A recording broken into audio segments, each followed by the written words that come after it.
Hey guys, Thomas Jr. here, aka Mustached. I'm here to review Disney's Pixar's Soul.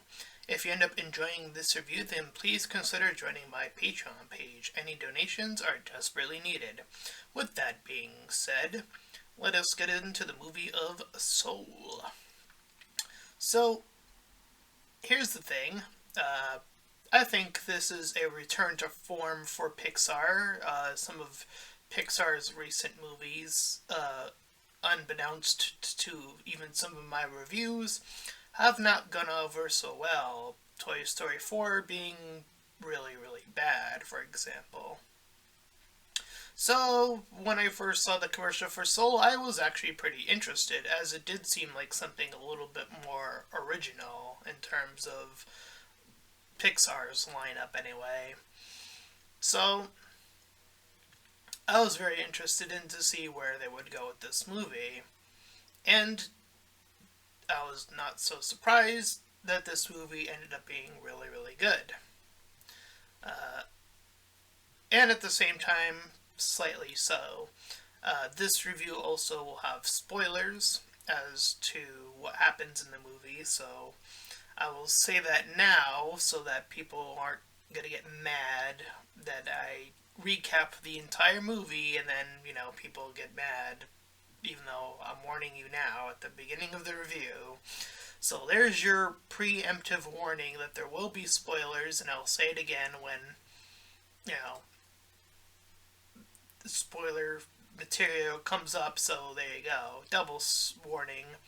Anyway, the movie begins and the intro is slightly changed to fit Soul's energy, I suppose I'll call it, with the intro having like terrible jazz music, but we see that it cuts to Joe practicing or helping practice the students as a teacher, and he sees that one of his students is actually pretty good when she goes into this little groove of hers.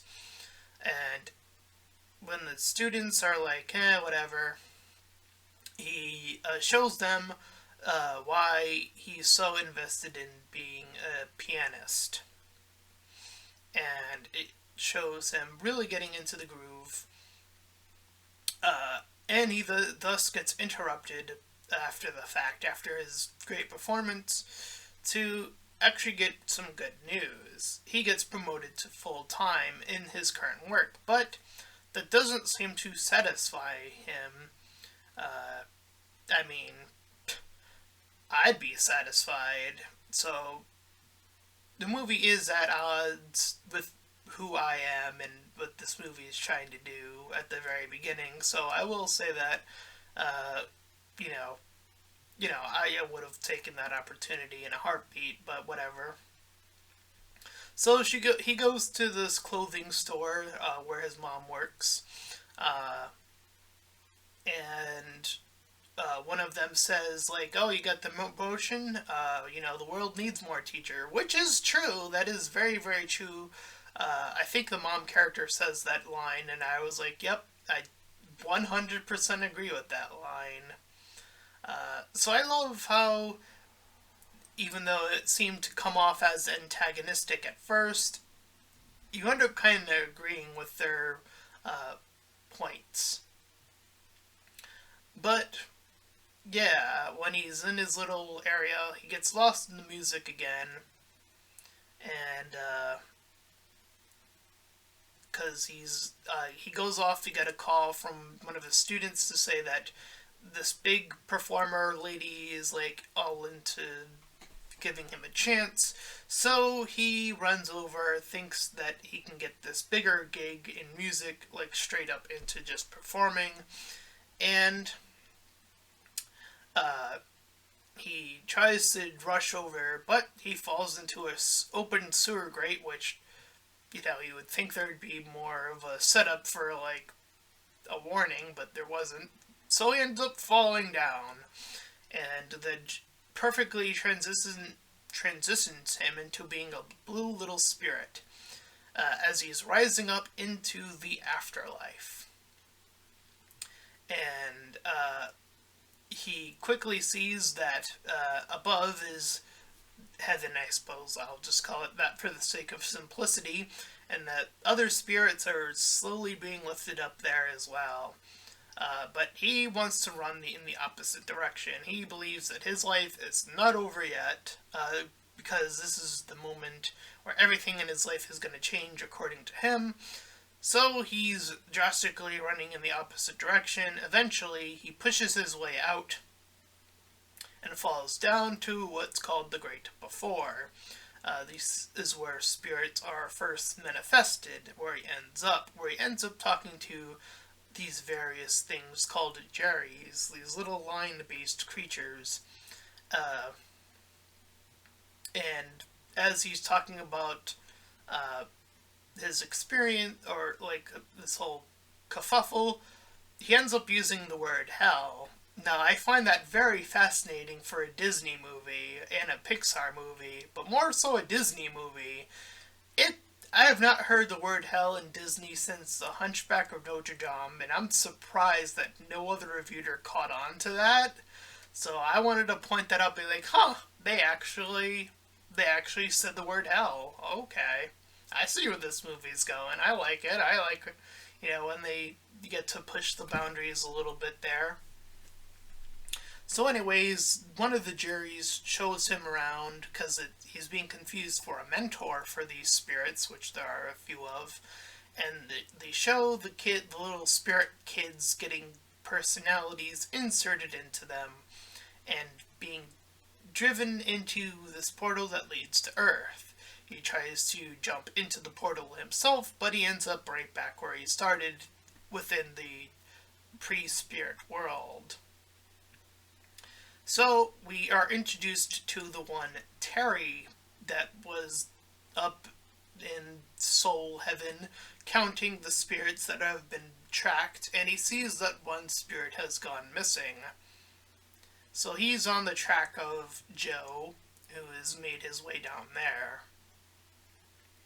So, in the meanwhile, Joe meets his soul partner, number 22, one of the earliest souls that has been in existence. This soul has been mentored by various people, and it shows us in a montage, and how 22 has avoided each and every one of them, purposefully thinking that it doesn't want to go to hell. Now, I would say her because 22 is voiced by a female, but you never know, right? So I'll just say, for the purposes of this review, I'll refer to 22 as an it spirit, because,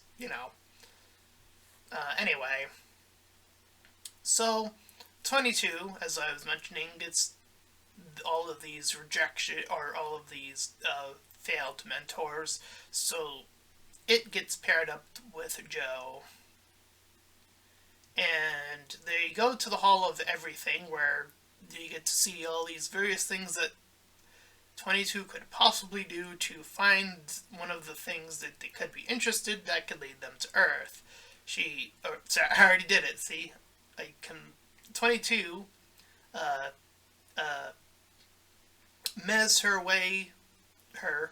its way through everything. So yeah, not doing a great job. They are moved into the zone. Oh, sorry, they're moved into his little location after finding out that, like, this is Joe, like, he stole someone else's badge, and they become fascinated with Joe's life and why he wants to go back. Which is one of the movie's better moments, I would say. One of its stronger moments as they're moving through, like, he says, like, oh, my life was successful, then you see all the different failures and trials and tribulations that he's gone through, and he comes to the realization that, oh, shit, my life's been an utter failure up until this point. I thought I was doing everything well. It's a great transition from upbeat to melancholy, I guess I'll call it. So 22, after failing at that and after failing at everything, they're saying like, oh, that they're gonna move Joe back to the place right back into heaven. So they want one last thing, but 22 insists that they go off the beaten path. Thus, they're moving into this desert location where they enter what's this called the zone. The zone consists of people in real life who are so into what they are doing, enter into this zone-like state as they call it, which allows them to enter in this sort of in-between state. We see a hint of that at the very beginning with Joe, where we see the world around him change. So we know that Joe is capable of entering this thing before, and now we are actually seeing what it's called. And they meet a new character named Moonwind. And just below the people that are in the zone are people who have fallen into the world of obsession and being lost in their obsession. So that's another very smart location-based thing where obsession is very closely tied to being into the zone, and they even specify that someone who is into their zone can fall right into it being a bad obsession for them. So it's a very interesting, again, setup in terms of like what you see in like I forgot what the movie's called. Something In and Out. The one with the angry emotion, the sad emotion, the happy emotion. I don't know why I'm spacing out on the name right now. Anyway, and I really like how these two things are a lot closer to each other in this atmosphere. Anyways, this Moonwind guy says he can help out and creates this spirit circle for Joe, and he's told to focus on his body, and he's able to find his position. And when he talks and when he finds it, we see that he's able to talk. So technically speaking, Joe was technically alive. And I think that's very important because of the end of the movie. And I'll get to more on that in a bit. Later on, anyway. So, he ends up falling in. However, 22 also ends up falling in with him as well. So, we enter the next phase of the movie where Joe falls into this catch that happened to be nearby, and 22 falls into Joe's body. They are able to get up and is very confused on what happened, but they quickly find out that they are in each other's bodies, so we have ourselves a now body-swapping movie. So 22 sort of tries to wander off on their own, and Joe's trying to follow as best he can, trying to fix this situation. They run into the music group very briefly, and they're getting worried. We also see 22 with Joe's body interact with the girl we see at the beginning, named Connie, who shows off that she's tired of school, but still very interested in that instrument that she was playing. And we have a nice little moment with them as well.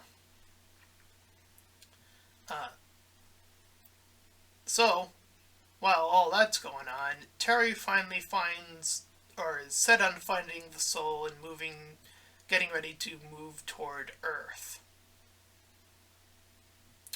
So, while that's going on, 22 and Joe are talking about, things and what they want to change in life and stuff like that. And meanwhile, Terry ends up grabbing some other guy by accident, and on their way to help Joe and his little escapades, ruins the suit because they were like splitting their body in a way that would do such a thing. They enter the subway, They bump into more brief moments where they see that there's a singer, and 22 starting to get it, like, be interested in music. This seems to be like the mind and body, like, being invested in what the soul is, just happens to be 22 in this case.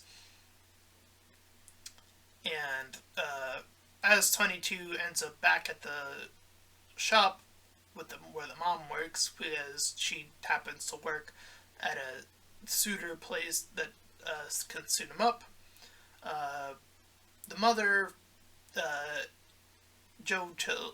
as 22 tells the truth, the mother insists that she doesn't want, you know, him to follow in his father's footsteps on the off chance of failure.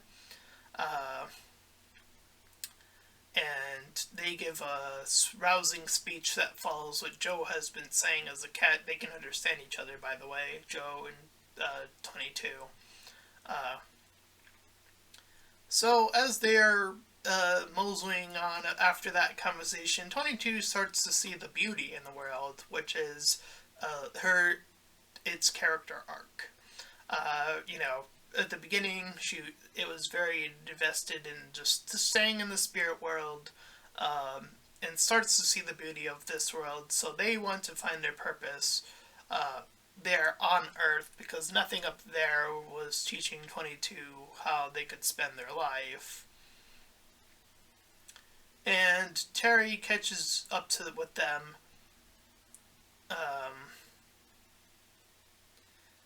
And they bump into another fancy character with when they get a haircut at some point as well, just to set up a little third little like thing.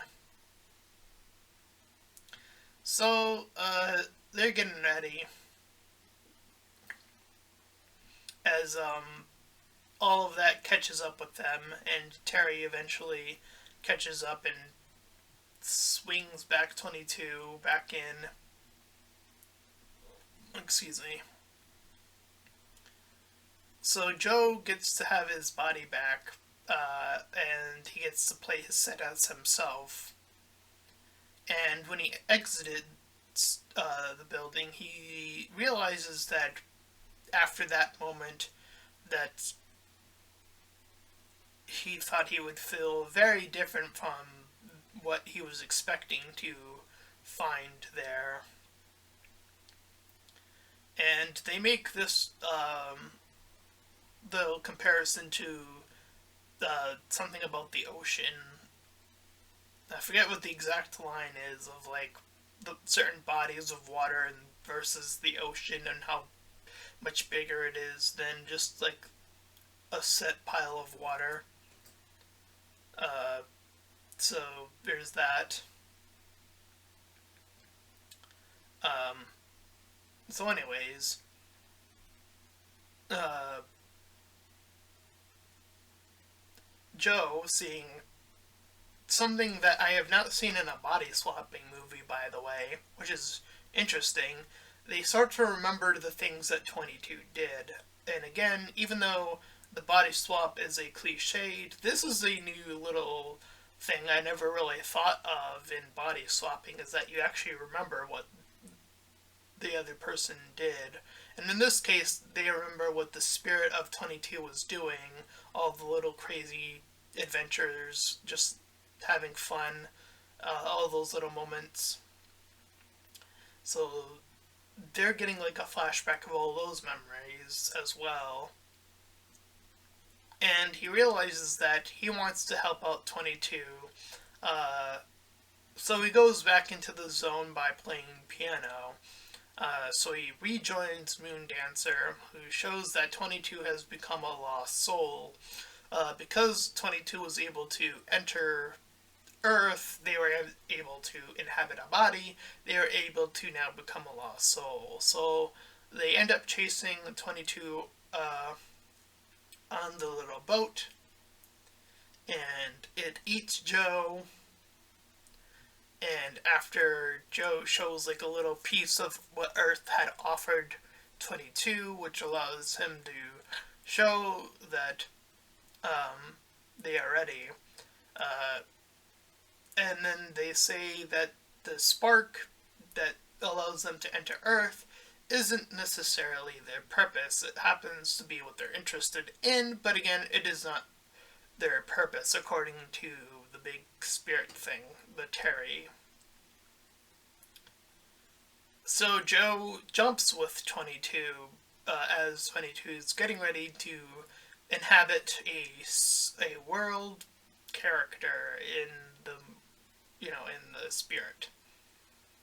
And the spoiler alert that apparently Saber Spark, and yes, I always call out YouTubers by name, and even the Nostalgia Critic, both said that it would be more interesting that if Joe died in this instant, because he's back at the staircase and he's led back to the big gate orb thing.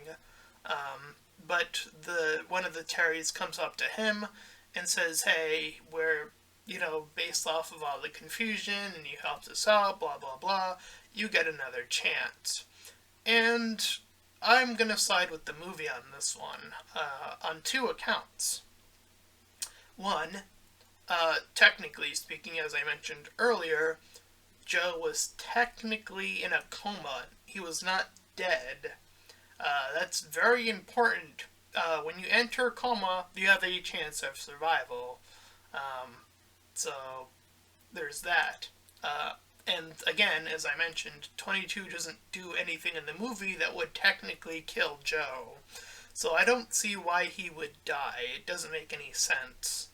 Objectively speaking, there's nothing in the movie that would provide any evidence that he would be dead. Secondly, on a more, just again, seeing what's in the movie, it would make montages pointless if he died. Like, he just realized and just memorized all of this stuff of, like, living his best life, even as a kid, and the best result is him dying? That doesn't make any sense. What would be the point of memorizing all of that stuff if you're just going to die? The memories mean nothing now, because you're dead. That's the end. That's the end of you as a person. There's no point to you memorizing that stuff because you're dead. So I'm sorry, Saber Spark and Nostalgia Critic, but I think you're wrong on this one. I believe there might have been another critic who also said that they should be dead, but I don't remember their name, unfortunately. But again, it just doesn't make it. It wouldn't make any sense, any logical sense in the movie, on two different accounts.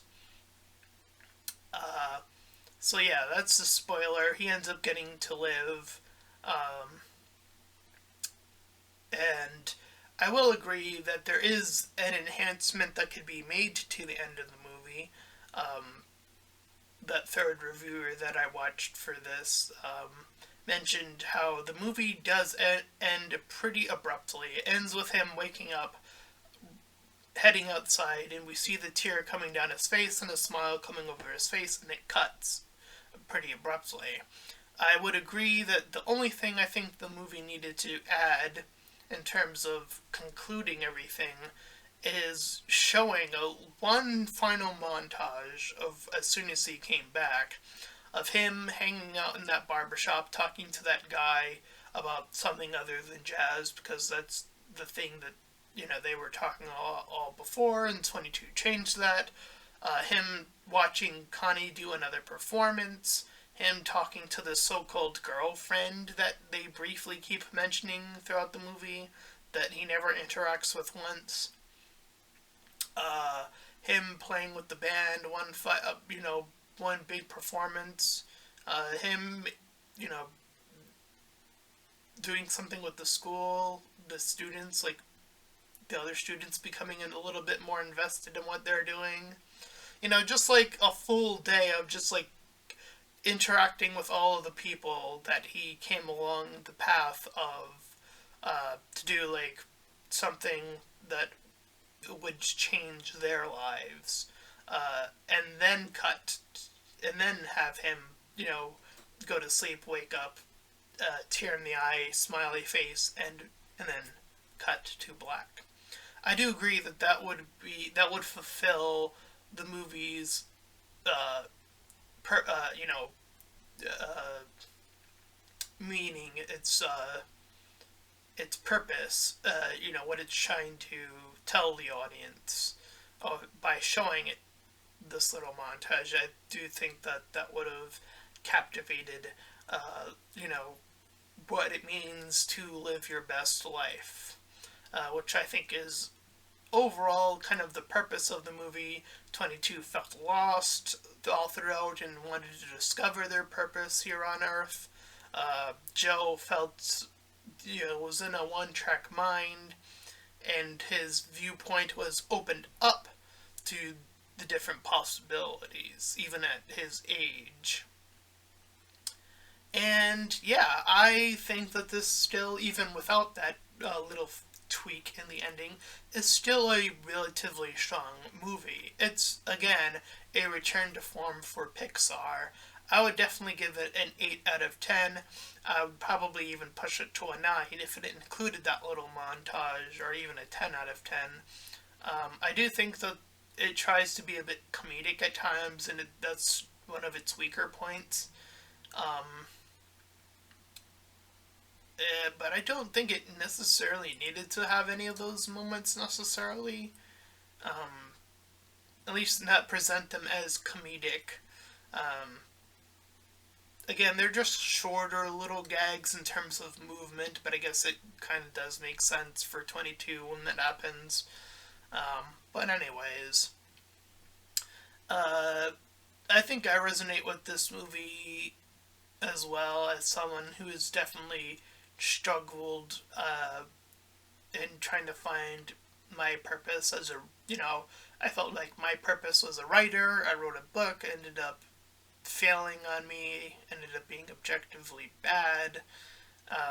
And now I'm on YouTube, and I feel like I've tried to push myself harder on YouTube lately, and it still has not produced good results quite yet. Not the results I've been expecting to or been wanting to have since I've started this channel. And it's not even the reason I even started this channel, to be honest. I started it to get better at communication, and I hope these longer reviews are indicative of that outcome. Um, and just as a short little story, because it reminds me of an incident that occurred in my life, uh, speaking of nearly dying, there was a point in my life where I was hit by a car. This is a true story. So I was running home from wherever with some video games in hand, and I got hit by a car trying to catch a bus. I woke up pretty quickly, and I felt fine at first. The lady that ran me over, she was more worried than anything, which I do appreciate. She helped me over to the other side of the street, and after waking up and being up and about for a while, the part of my brain that said, "Ow, that really hurt," caught up with me, and my leg got injured pretty bad to the point of me needing physical therapy, which was probably one of the roughest parts of my life. Going through that process, and living through that experience, that was a pretty hard hit, I imagine. Um, so, that's a part of my life where I think of in this moment of like, you know, uh, you have a chance to do something better, something more. I was technically, even at that point, I was still writing, but you know, trying to do more with my life, which is where YouTube comes in, and just trying to outreach to people, sharing my experiences. So yeah. Anyways, So I eventually got over that. It took a while to heal fully. And now I'm reviewing movies, and I want to republish my book. But I'm terrified too at this point because I don't know how well that will end up. Anyway, 8 out of 10 for the movie Soul. If you have not checked it out, I guess you can check it out on Disney Plus, or if it does, if it transitions into like, you can just purchase it off of not Disney Plus. I would recommend it at that point. So with that being said, if you ended up enjoying this review, then please feel free to like, comment, and subscribe. Also, make sure to check out those links in the description. One will head you over to my Discord server, the other to my Patreon page. Any donations are desperately needed, and until next time, everyone, bye bye.